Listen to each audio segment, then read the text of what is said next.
I greet you all in the name of the Father, the Son, and the Holy Spirit.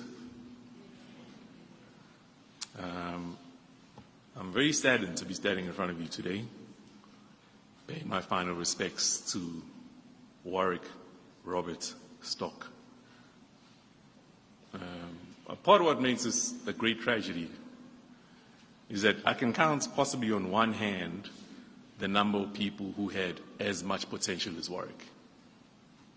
And I know that by worldly standards, it may seem like he achieved a lot, but I'm here to tell you that what that guy was capable of, he probably didn't even reach a quarter of that potential. Warwick was discovered by a guy named Vukile Zondi, Nondaba. They'd studied together at UJ. And what Vukile says is he realized that this guy got along with everybody. He got along with black people, he got along with white people, he got along with colored people, got along with Indian people. And so when Vukile was made programs manager at Y by Kent and Pillay, and they were looking for somebody who would appeal to a larger demographic of youth, Warwick's name came up. Now, Y is a teaching station, so it's not uncommon for them to get people who are inexperienced in broadcasting and put them on air. You can always teach somebody the technical aspects of broadcasting, but what you want is the innate talent. And Warwick could talk. As Marvin was saying, when he called me, for example, the calls would last no less than an hour. And it would start off in exactly the same way. "Seize my son." And then it'd go into a tirade about a myriad of topics. And like clockwork at the end, "I love you, my son." Click, end of phone call. Radio, however, is not like that. Radio is structured. So you speak for 5 minutes, you play a song. You speak for 1 minute, you take a call. You speak for 2 minutes, and you go to an ad break. Warwick didn't follow any of those rules on his first show.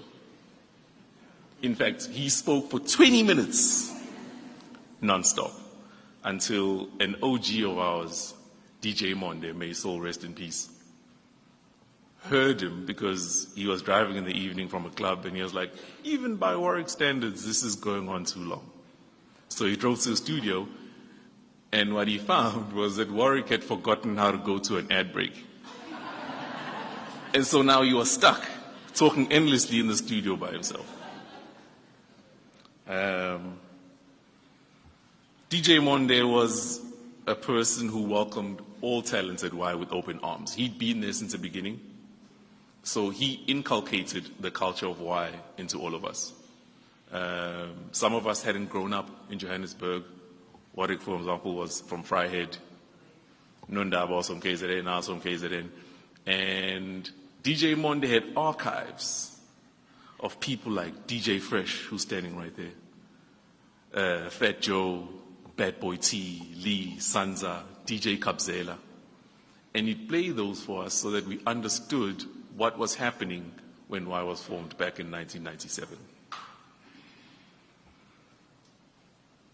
Pretty soon, Warwick then became a formidable force in broadcasting.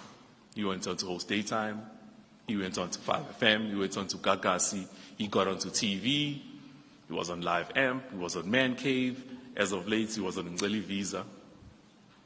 And if you are lucky enough to be granted wisdom, you realize that fame is not to be used for self.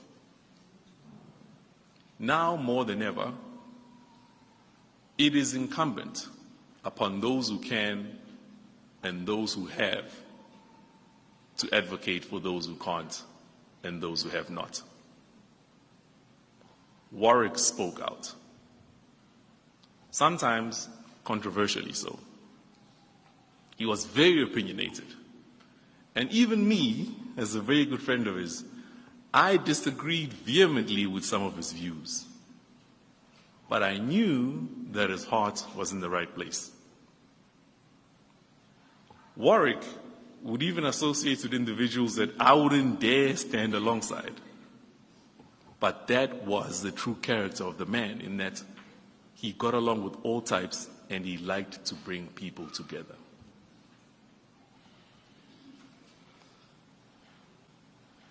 The moral arc of the universe is long, but it bends towards justice. And a part of the reason why it does that is because people want to take action. And personally, I will prefer somebody who's got their sleeves folded up and is willing to get involved, as opposed to an individual who's standing by with the finger pointed. A story that I don't think a lot of people know, and I'll share with you. And it just, for me, goes to highlight that Warwick helped a lot of people without seeking personal glory. About 6 years ago, I got into a public argument with Jared Keenan Forbes. Warwick and I, obviously, were friends, and he knew that I'd been friends with Keenan for almost 2 decades prior to that. And he used to provide security to Keenan whenever he went to gigs. So this one time, Warwick calls me.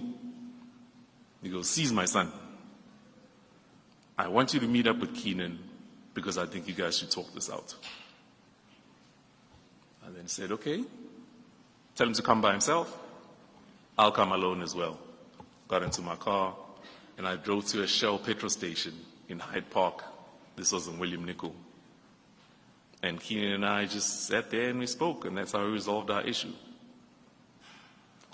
I was so grateful to Warwick for that because, one, I got to reconnect with my friend before it was too late. But two, had it not been for Warwick's intervention, I would have lived with the regret of the rift that Keenan and I had for the rest of my life. That's the kind of man that Warwick was. And so, it's with a very sore heart that I stand here before you. Because I know that there was so much more to Warwick. He just wasn't afforded the opportunity to realize it. Rest in peace, my son.